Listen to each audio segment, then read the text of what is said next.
C'était après la mort de Jésus, le soir venu en ce premier jour de la semaine, alors que les portes du lieu où se trouvaient les disciples étaient verrouillées par crainte des Juifs, Jésus vint et il était là au milieu d'eux. Il leur dit, « La paix soit avec vous. » Après cette parole, il leur montra ses mains et son côté. Les disciples furent remplis de joie en voyant le Seigneur. Jésus leur dit de nouveau, « La paix soit avec vous. De même que le Père m'a envoyé, moi aussi je vous envoie. » Ayant ainsi parlé, il souffla sur eux et leur dit, « Recevez l'Esprit Saint. À qui vous remettrez ses péchés, ils seront remis. À qui vous maintiendrez ses péchés, ils seront maintenus. » Or, l'un des 12, Thomas, appelé Didyme, ce qui veut dire jumeau, n'était pas avec eux quand Jésus était venu. Les autres disciples lui disaient, « Nous avons vu le Seigneur. » Mais il leur déclara, « Si je ne vois pas dans ses mains la marque des clous, si je ne mets pas mon doigt dans la marque des clous, si je ne mets pas la main dans son côté, non, je ne croirai pas. » 8 jours plus tard, les disciples se trouvaient de nouveau dans la maison et Thomas était avec eux. Jésus vient alors que les portes étaient verrouillées et il était là au milieu d'eux. Il dit, « La paix soit avec vous. » Puis il dit à Thomas, « Avance ton doigt ici et vois mes mains. Avance ta main et mets-la dans mon côté. Cesse d'être incrédule, Thomas, sois croyant. » Alors Thomas lui dit, « Mon Seigneur et mon Dieu. » Jésus lui dit, « Parce que tu m'as vu, tu crois. Heureux ceux et celles qui croient sans avoir vu. » Il y a beaucoup d'autres signes que Jésus a faits en présence des disciples et qui ne sont pas écrits dans ce livre, mais ceux-là ont été écrits pour que vous croyiez que Jésus est le Christ, le Fils de Dieu, et pour qu'en croyant, vous ayez la vie en son nom.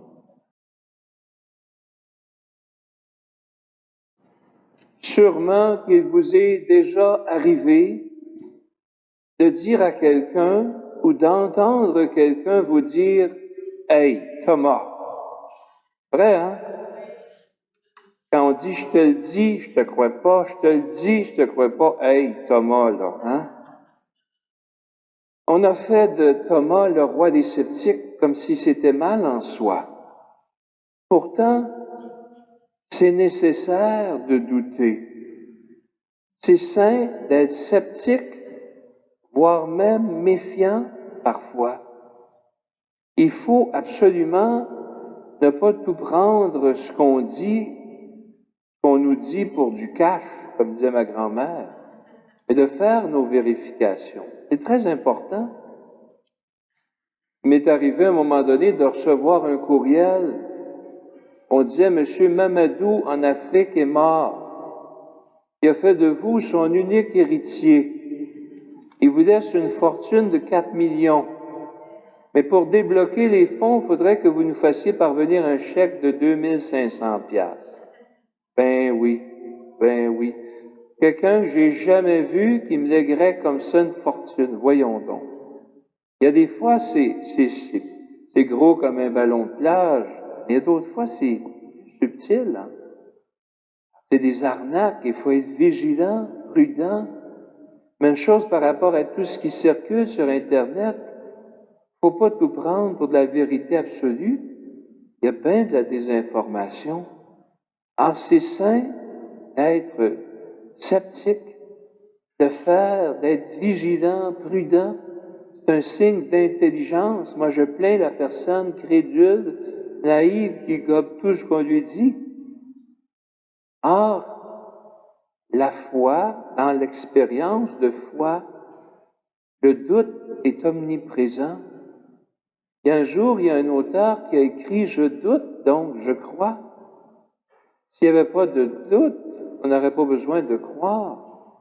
Vous n'avez pas besoin de croire que je vous parle présentement, vous me voyez, vous m'entendez, vous pouvez venir me toucher si vous voulez. On n'a pas besoin de croire quand c'est une évidence qui est devant nous.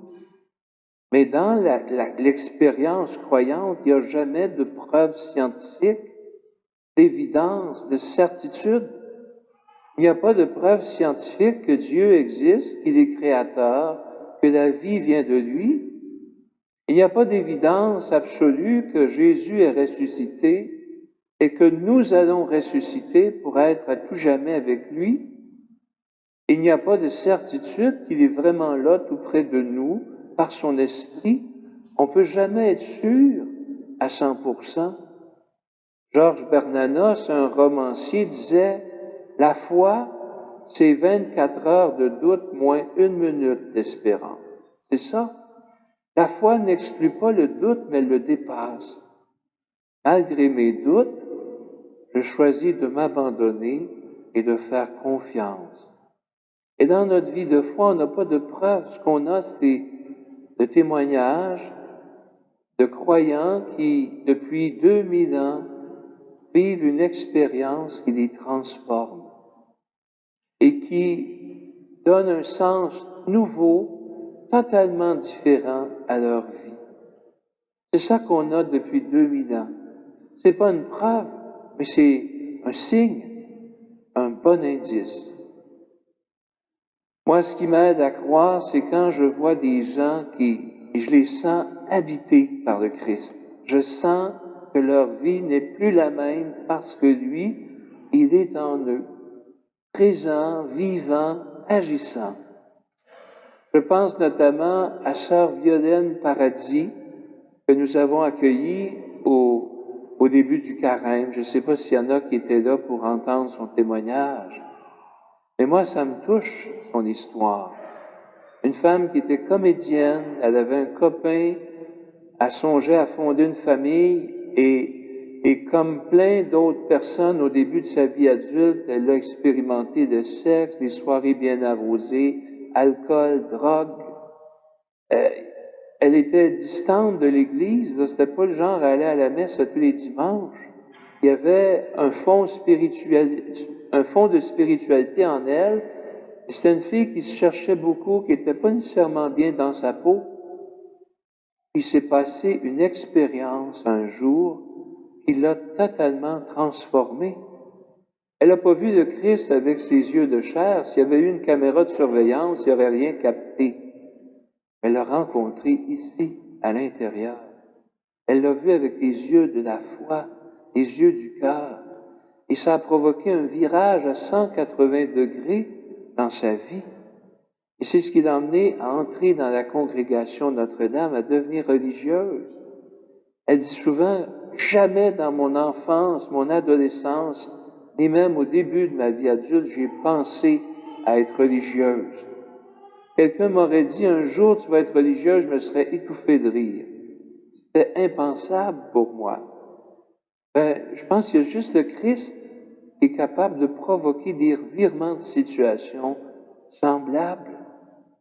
Et moi, ça m'aide à y croire.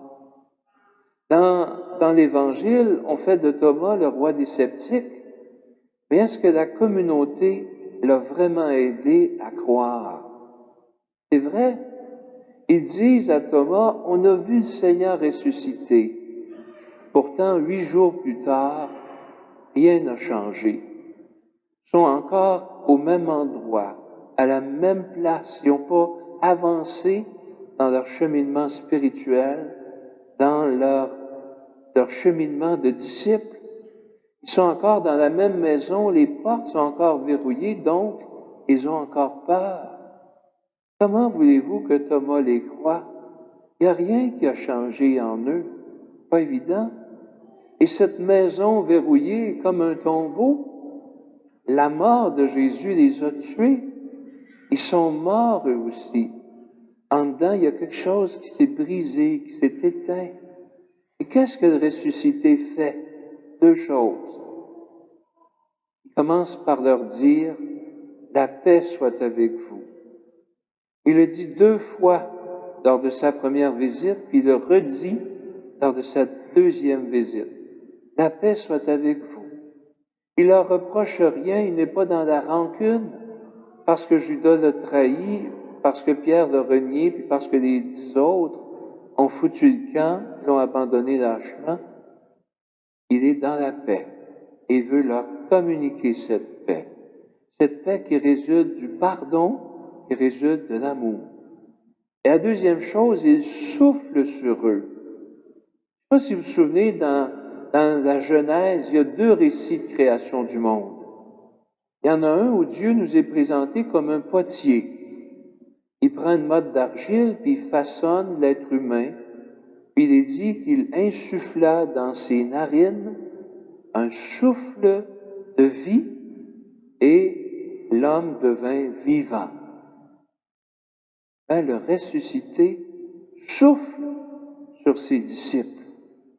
Ils étaient dans une maison verrouillée, dans un tombeau. Ils étaient morts intérieurement et il vient les ressusciter. Il leur apporte un souffle de vie. Par son esprit, il vient les recréer et relancer leur marche. Et je pense qu'une rencontre avec le ressuscité a toujours cet effet-là, de nous remplir de sa paix et de nous remplir d'un souffle, un second souffle, un souffle de vie qui nous remet en marche. C'est dur de marcher quand on est à bout de souffle, hein? On est porté à sa côté quelque part. Mais quand on est habité d'un souffle, on se remet en marche. Et c'est ça que le Christ veut nous apporter. Il n'y a rien de pire que des gens qui disent « je suis chrétien » et qui véhiculent l'image d'un Dieu punisseur, vengeur, qui vivent dans la peur, dans la culpabilité, qui sont tout pognés puis malheureux. Le plus beau signe que j'ai rencontré de Christ, c'est la liberté qui m'anime, la vérité dans l'être que je dégage. C'est cette sérénité profonde, cette joie qui m'habite, qui est pas de crier sur tous les toits, c'est rien d'exubérant, c'est juste une joie tranquille, une joie profonde, une joie qu'on dégage. C'est un amour pour les personnes qui nous amène à être attentionnés, centrés sur les autres, dévoués, généreux. C'est aussi la capacité de révéler un Dieu miséricorde, qui accueille, qui respecte les différences, qui juge pas, qui condamne pas, mais qui voit ce qu'il y a de beau en chaque personne. Moi, ce qui m'aide à croire au Christ, c'est quand je vois des personnes comme ça, qui révèlent une lumière. C'est, dans Isaïe, on dit « Lève-toi, resplendis, car elle est venue ta lumière ». Je crois que plus on est habité par le Christ, plus cette lumière, on la dégage, on la communique et on illumine la vie des autres. Moi, c'est ça qui m'aide à croire au Christ. Vous savez, dans l'iconographie, on considère que l'icône d'un saint ou d'une sainte, comme Saint François d'Assise ou Sainte Thérèse de l'Enfant Jésus, par exemple, c'est une icône du Christ ressuscité. Et qu'on reconnaît qu'à un moment déterminé de l'histoire, le Christ ressuscité s'est exprimé à travers cette personne-là.